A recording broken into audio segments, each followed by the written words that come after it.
महाराज जी, मैं जीवन जी तो रहा हूं परंतु एक एक क्षण मेरा भय, शोक, चिंता, नकारात्मकता में गुजरता है जिससे मैं कुछ कर नहीं पा रहा हूँ। हाँ, इसका कारण पाप है। खुली बात है, इसका कारण पाप है, असत आचरण है। पूर्व जन्म और इस जन्म दोनों के। अगर इस जन्म में असत आचरण न हो तो पूर्व जन्म का आचरण का प्रभाव आएगा, पर वो भयभीत नहीं कर पाएगा, वो शोकित नहीं कर पाएगा, वो चिंताग्रस्त जैसा आप बोल रहे हो ऐसा नहीं कर पाएगा। आएगा, जैसे शरीरों में रोग आता है, कोई घटना आती, विपत्ति आती, पर हमारा जब भगवान से संबंध है, आश्रय है, तो हमें फिर भय नहीं रहता, हमें चिंता नहीं रहती। भगवान के चरणों का आश्रय लेने वाला निर्भय होता है, निशोक होता है, निश्चिंत होता है। क्या उसके जीवन में विपत्तियां नहीं आती? क्या प्रतिकूलता नहीं आती? क्या समस्या नहीं आती? आती हैं, लेकिन बहुत बड़े से भरोसा है, कनेक्शन बहुत बड़े से है, तो हर विपत्ति उसके लिए निपटने लायक हो जाती है। ऐसी कोई विपत्ति नहीं जो उसको परास्त कर दे। जिसने भगवान का भरोसा लिया है, जो भगवान का, परमात्मा का सुमिरन करता है, शरीर छूट सकता है लेकिन दुर्गति नहीं हो सकती। शरीर छूटेगा, परम पद मिलेगा, उत्तम गति प्राप्त होगी। हम ये नहीं कहते शरीर नहीं छूटेगा, शरीर छूट गया। बड़े बड़े महापुरुषों का शरीर छूटा है, गुरुजनों का शरीर छूटा है, उन्होंने धर्म के लिए शरीर छोड़ दिया, लेकिन आज उनका यश गाया जाता है। उनके वचनों के अनुसार हम चलकर परम पद को प्राप्त करते हैं, परमात्मा को प्राप्त करते हैं। तो चिंता, शोक, भय, ये जिसके अंदर, विषाद ये जिसके अंदर है, वो पाप का कारण है। पाप होता है मोह से, अज्ञान से।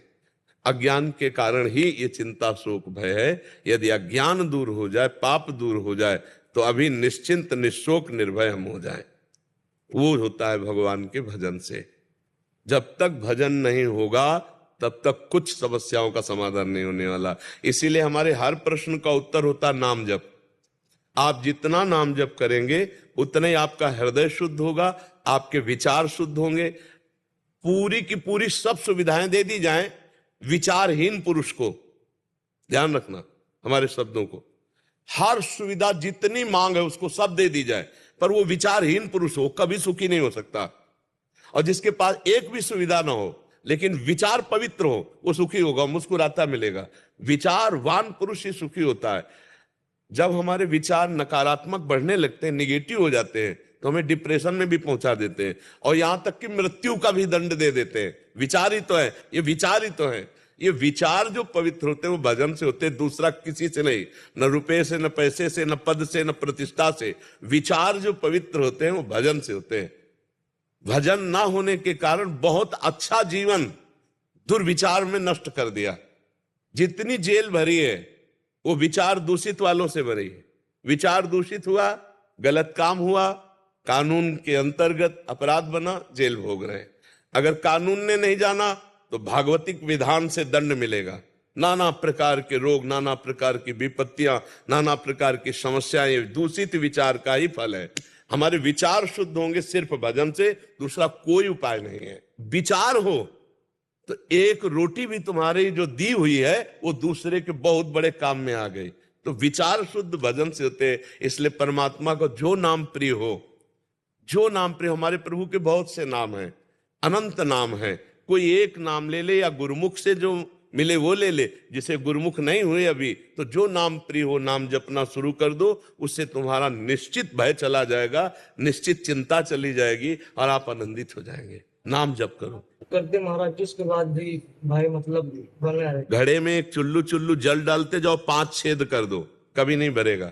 उन छेदों को बंद करो ना। हम क्या बोले, हमारे वचनों पर ध्यान दो। पूर्व का पाप और वर्तमान का पाप।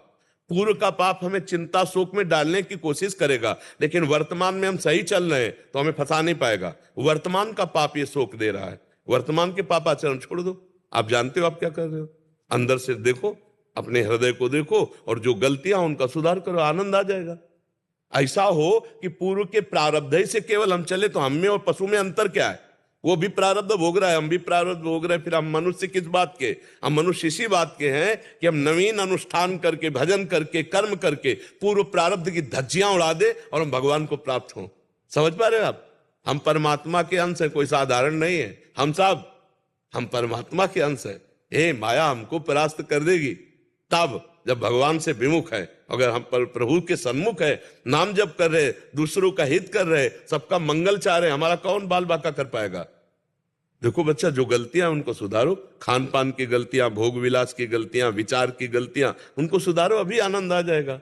अगर हम नहीं सुधारेंगे इस जन्म में तो सुअर कुत्ता बन के थोड़ी सुधार पाएंगे। सुधारना तो मनुष्य ही बन करके है, तो सुधारो, नौजवान हो, खूब सत्संग सुनो, और जो उसमें अच्छे आचरण है उनको अपने जीवन में उतारो, नाम जप करो, माता पिता की सेवा करो, समाज की सेवा करो, अभी आनंद आने लगेगा। जी